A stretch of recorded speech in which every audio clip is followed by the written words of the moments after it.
කියන්නේ ෂා අරයා මාරයි අරයා මිනිසුන් උදව් කරනවනේ අරයා මාර වැඩකාරයෙක් ෂා කීකේ පේන්න කරනව නේද එයාලට කවදාවත් ස්වර්ගෙන් මුකුත් ලැබෙන්න යන්නේ නැහැ දිව්‍යන් වහන්සේගේ ආශිර්වාදය ලැබෙන්න යන්නේ නැහැ මේ පොළොව ඇතුලේ දේවල් විතරයි මේකෙන් එළියට ගෙනියන්න මේ ලෝකෙන් එළියට ගෙනියන්න දෙයක් ඇත්තෙම නැහැ ඇයි දන්නවද බයිබලයේ කියනවා මිනිස්යන්ට පෙනෙන පිණිස උදව් කරන අයට මේ ලෝකේ විපාකයක් විතරයි රිවෝඩ් එක මේ ලෝකේ විතරයි. ඒ කියන්නේ මිනිස්යන්ගේ ප්‍රශංසාව විතරයි හම්බෙන්නේ.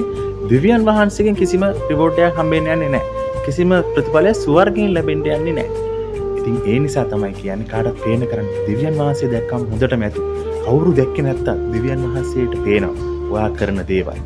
ඒකට දිව්‍යන් වහන්සේ ඔයාට ආශිර්වාදයක් දෙනවා. ඒකට ඔයාට විපාකයක් දෙනවා. ඒක නිසා කාටවත් පේන කරන්න එපා. දිව්‍යන් වහන්සේ දැක්කම හොඳටම ඇති. අනිවාර්යයෙන්ම ඒකට වාට විපාකයක් තියෙනවමයි ලෝකෙට පේන්න කරන්න එපා ස්වර්ගයෙන් හම්බෙන දේවල් කිසි දෙයක් හම්බෙන්න යන්නේ නැහැ ඒක තමයි ඇත්ත